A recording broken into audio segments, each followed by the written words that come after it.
De volta com o programa Opinião.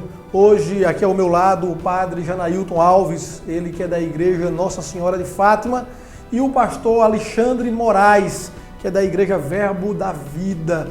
E nós falamos no primeiro bloco sobre as questões acerca do padre Francisco, né, o Papa da Igreja Católica.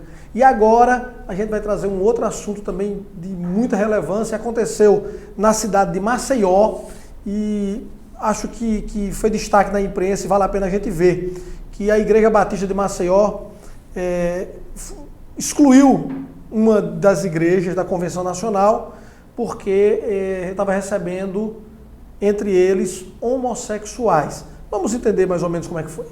A Igreja Batista do Pinheiro, em Maceió, foi excluída da Convenção Batista Brasileira por realizar, desde fevereiro deste ano, o batismo de membros assumidamente homossexuais. A informação é do presidente da IPB, pastor Wellington Santos. Segundo o pastor Santos, que considera a decisão um retrocesso, a exclusão da IPB foi decidida durante sessão extraordinária na CBB, na cidade de Vitória, no Espírito Santo.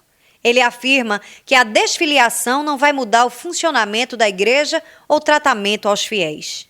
O único motivo para essa exclusão é o batismo de homossexuais. Nós sempre fomos uma igreja de vanguarda, ecumênica, assim como deve ser a Igreja Batista. Fazemos parte da convenção desde os anos 70. Sofremos sanção quando decidimos aceitar irmãos homoafetivos.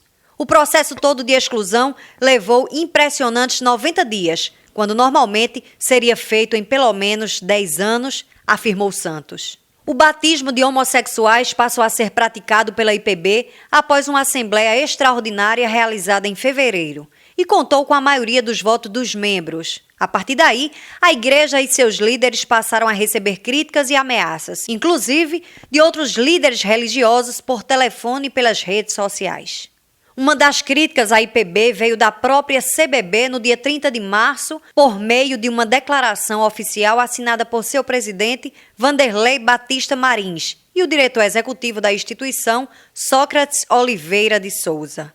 No documento, publicado no perfil da CBB no Facebook, eles afirmam que a Igreja de Maceió fere a Constituição da Convenção e a Palavra de Deus. Um assunto polêmico. Mas o que diz a Palavra de Deus sobre essa questão?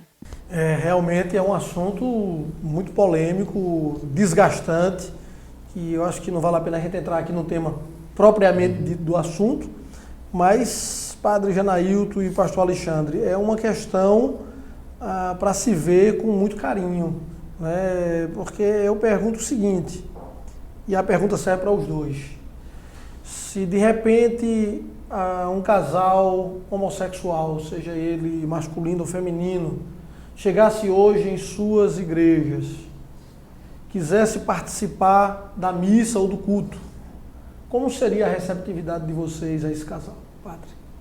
Na verdade, assim, os casais homossexuais estão em toda parte hoje, não é? Eles querem estar nos lugares públicos, não é? Principalmente na igreja, porque todos também têm sua fé, a sua forma de religar a Deus. E na igreja, por ser um espaço acolhedor, Jesus Cristo veio para todos, para salvar a todos, também para os homossexuais, né? Porque é uma pessoa humana, é um agente, né? Um ser que está no mundo, mas que também tem uma alma, que tem um espírito. Então nós precisamos salvar a pessoa por inteiro, independente da sua sexualidade, da sua opção social, da sua vida profissional, enfim.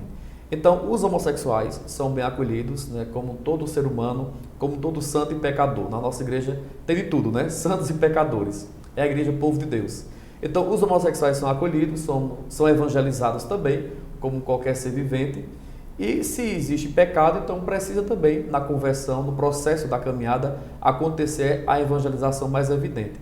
Mas sim, nós acolhemos, nós temos um grupo que acompanha, que aconselha, e que nós não podemos jamais excluir, porque essa não foi a atitude de Jesus. Então, na nossa igreja, nós rezamos, acompanhamos e acolhemos essas pessoas. Não abençoamos o pecado, se isso é questão de pecado ou não. Mas nós abençoamos sim a pessoa, como já disse, porque é filho de Deus. Pastor Alexandre. Sem dúvida, eu concordo plenamente com as convicções do padre Janailton. A igreja ela precisa ter uma visão, uma ideia de que amamos pessoas. né? A questão das práticas, a questão, como ele bem frisou, se a questão é pecado ou não, a gente precisa, com a própria palavra, quando ela é bem recebida, ela é bem acolhida, nós vamos ter as convicções e saberemos quais os caminhos que devemos seguir. Certamente, chegando na minha igreja, estando na minha igreja, não vão ter a participação, a princípio, o padre também tocou um pouco nessa questão, não vai ter uma participação direta na questão de ser um membro da igreja, mas certamente vai ouvir a palavra, vai receber o carinho, o meu carinho, o carinho dos demais membros, e a Bíblia diz que conhecereis a verdade vos libertará. Então, mas libertar de quê? Algumas pessoas podem trazer essa indagação, como ele falou, se é pecado ou não, conhecendo a palavra, a gente vai seguir uma linha, vai seguir um caminho, e assim como Jesus esteve com prostitutas, esteve com adúlteros, esteve com pecadores, a gente tem essa liberalidade, digamos assim, da parte do Senhor, de assim acolher e amar as pessoas. Seria basicamente não nos preocuparmos com aquela ideologia barata que se vende aí da cura homossexual, né? Isso não existe. Na verdade, não é doença, né? Na verdade, não você é doença. Não é uma doença. Na verdade, o que você está lidando é com pessoas. Sim. Agora, as pessoas são pecadoras. E como pecadoras, elas têm que ser recebidas no seio da igreja. Se elas vão continuar na prática do pecado, do que é ou não pecado, você só vai poder ver isso aí ao longo do dia a dia, estudando a palavra de Deus e criando as suas convicções. Só um instantinho, eu costumo dizer na igreja, lá na nossa igreja, pregando inclusive em púlpito, Deus, ele não muda, nós é que mudamos. Então nós sempre estamos num processo de mudança. Então nós nos adequamos a Deus. Deus, ele não muda, ele estabeleceu sua palavra. Então, mediante isso, precisamos de fato amar e acolher as pessoas. Bem, pessoal, nós queremos agradecer aqui a Kivita. Tudo fica mais gostoso com Kivita.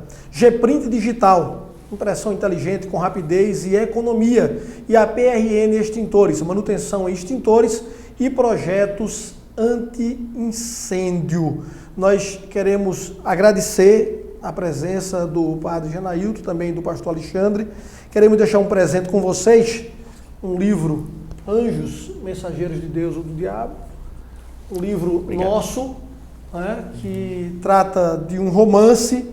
Eu espero que vocês possam fazer bom proveito desse livro. Muito obrigado pela presença de vocês.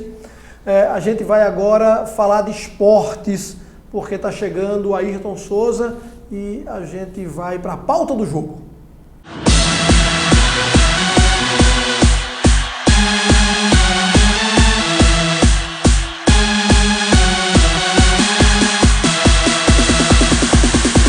Bem, seu Ayrton, estamos agora aqui com uma série de dúvidas para o futuro do Campeonato Brasileiro. Vamos começar logo pelo Náutico, que é a Série B. Primeiro, bom dia. Náutico jogou essa semana na terça. Fechou a sua participação nesta primeira etapa do Brasileiro. Empatou de 0-0 contra o Oeste, lá no interior de São Paulo. Descansa até o dia 20, quando volta a jogar contra o Criciúma. Para mim, nessa fase, o Náutico cumpriu rigorosamente seu papel.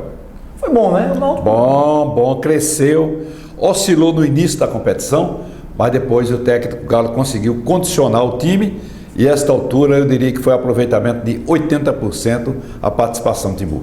Por sinal, eu assisti o jogo do Náutico contra o Oeste, perdeu muito, era para ter feito um gol logo. É claro, o Oeste também perdeu muitos gols no último minuto já é verdade, no finalzinho, mas foi um bom jogo. Para quem assistiu, não teve gol, mas foi um bom jogo. O Náutico fez a dele, né? Fora de casa, defendeu mais do que atacou, o Oeste tentou, não conseguiu. Júlio César, de novo, a melhor figura do Náutico, mas o Náutico, como eu disse, cumpriu o seu papel. A gente teve o Sport jogando aí na quarta-feira contra o América. Todo mundo, a gente ia ver na internet, o pessoal botava, esmagou o Grêmio, esmagou o Cruzeiro, e agora, coitado, dizia que o América estava escondido atrás de uma rocha com medo do leão. Mas esqueceram que esse América que está na lanterna conseguiu empatar contra o time do Grêmio. Então veio para cá até certo ponto motivado. E a verdade é que marcou um gol aos 40 minutos, uma pintura de gol do ex-jogador do Sport, o Danilo, é verdade. Segundo tempo de jogo, o Sport caiu pela condição física. Diego Souza não rendeu o suficiente. Outras peças também não corresponderam. Entra o Gonzalez, um enganador, no meu ponto de vista. Marcou um gol aos 47 minutos, totalmente irregular, mas salvou a pátria e diminuiu um pouco o prejuízo para o time do Sport. A verdade é que o Sport jogou muito ruim. O jogo, acho que individualmente, não destacaria ninguém. Nem o Magrão, que vinha se destacando, se destacou. Agora, é sorte de quem vai se classificar, que vai estar indo brigando. Mas, Osmael, é o tipo da coisa. O Sport venceu 3 partidas seguidas e, do meu entender como crítico, não correspondeu em nenhuma das 3. Agora é difícil você criticar quem está vencendo. Ontem é que o Sport foi o verdadeiro Sport contra a equipe do América. Complicou um pouco, porque aí tem que recuperar contra o Figueirense, lá em Santa Catarina, entendeu? É o jogo de domingo. Jogo de domingo, 6h30 da noite. 18h30 é o jogo do Sport contra a equipe do Figueirense. Outro detalhe que a gente está vendo aqui que a Série A não para, né? Durante a Olimpíada, vai continuar. Não, meu amigo. Série A é como prefeito, como governador, como presidente, né? Sempre status. E a Série B é vice, sem tanto prestígio. Então a Série B para. Só volta no dia 21, no dia 20, e a Série A continua normalmente final de semana. Agora, Santa Cruz é que não vai muito bem, né? Empatou, mas precisava ter vencido. O empate em outra situação era bom para Santa Cruz, mas nas circunstâncias atuais não. Vai a 18 pontos, se vencer ao São Paulo fica com 21, uma defasagem de 3 ou 4 pontos para a próxima etapa. É complicada a situação de Santa Cruz. Você já comentava sobre isso, já falava sobre disse, não acredito. Para mim o Santa está rebaixado. Próximo jogo do Santa será 16 horas contra o São Paulo, domingo. Próximo jogo do Santa, depois do jogo do Grêmio, contra a equipe do São Paulo, domingo às 4 da tarde. Os dois jogam domingo. O Santa Cruz às 4 horas e o Sport às 6h30 da noite. Rapidamente, Olimpíadas, a gente teve aí o Brasil vencendo a China no feminino. É verdade, vencendo bem, 3-0, um estouro, um espetáculo de partida. Um resultado que dispensa qualquer comentário. Ayrton, agora o Brasil masculino é que não começou bem, empatando com a África do Sul. É verdade, olha, eu vi uma colocação espetacular na quarta-feira, quando do jogo do futebol feminino. Um atleta foi substituída e de repente saiu cumprimentando todas as companheiras. Você não vê isso no futebol, lamentavelmente. Na seleção, muito mais, onde temos muitas estrelas. E a verdade é que aconteceu aquilo que ninguém queria que acontecesse. O Brasil não conseguiu passar pela África do Sul. Ou seja, começa com o pé esquerdo as Olimpíadas.